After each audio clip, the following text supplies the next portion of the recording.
dialogue sur notre nature humaine, Boris Cyrulnik et Edgar Morin nous offrent dans ce petit livre de 90 pages le chemin de la grande marche de l'humanité. À travers ce théoricien de la connaissance, à travers ce philosophe et anthroposociologue qu'est Edgar Morin et le neuropsychiatre Boris Cyrulnik, on a le plaisir de suivre le fil d'une conversation à travers les mots couchés sur le papier. On passe par l'idée de la mort, l'activité qui est celle de transmettre. On passe par la liberté, la démocratie. On passe par l'évolution et cette perspective évolutionniste ayant mené jusqu'à l'humain. On parle de force vitale, on parle de plaisir, on parle de souffrance, on parle d'unité, on parle de diversité. Bref, le parcours de l'humain à travers ses traits, à travers ses états transitoires, à travers ses émotions, ses sensations, ses pensées, de la première cellule à l'Homo sapiens. C'est une lecture fascinante. C'est une lecture qui nous permet de toucher à l'émerveillement. La compréhension.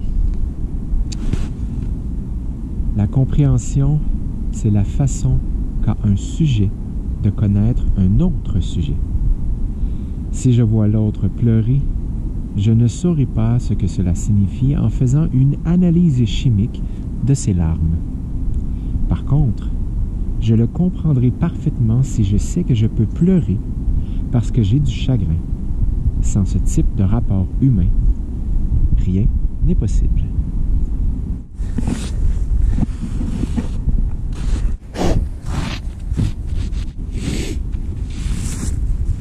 Découvrir une aire tranquille cachée au détour d'une montée.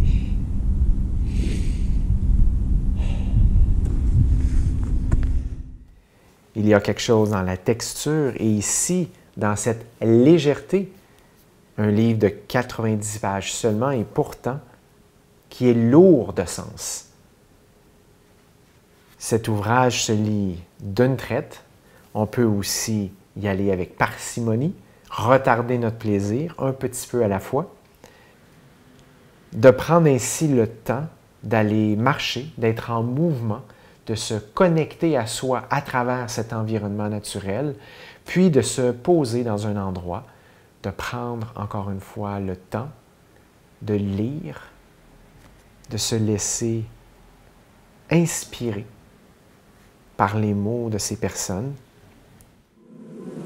L'idée de la mort, c'est on prend ce concept sur le plan biologique et que l'on en fait un objet de laboratoire, on se rend compte que l'être organisé vivant s'use et arrive progressivement à la mort, à la fin de l'individu, au sens biologique du terme. Si l'on quitte le laboratoire et que l'on replace cette aventure dans le vivant, on voit que l'individu peut mourir, mais pas la vie. La vie, elle, ne cesse de se transmettre. C'est pour cela que la mort et l'amour, comme le disent les romans l'eau de rose, sont biologiquement associés. Avant ma naissance, j'existais déjà dans les gamètes de mes parents. Après ma mort, je continuerai à exister dans mes enfants et peut-être même dans 2 ou 3 idées.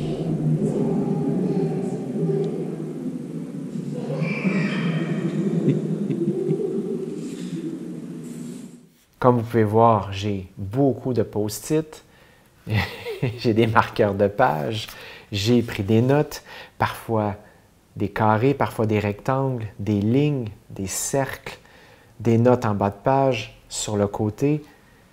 À travers tous ces liens qui sont générés par les mots des auteurs, mais aussi à travers toutes mes autres lectures, mes contacts avec d'autres humains, il y a ici une activité d'expansion, de croissance de la pensée, d'ancrage à travers la multitude d'apprentissages qui sont faits dans nos vies.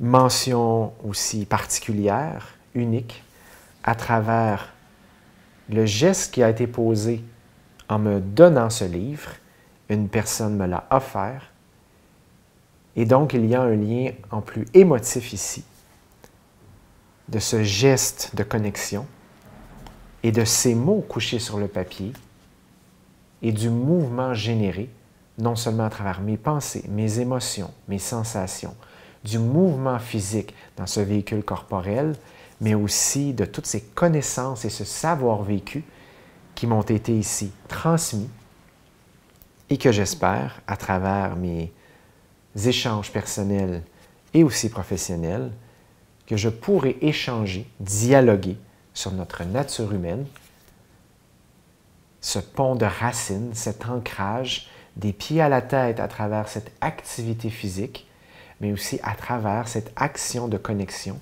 avec vous et avec les gens plus près de moi dans mon environnement immédiat.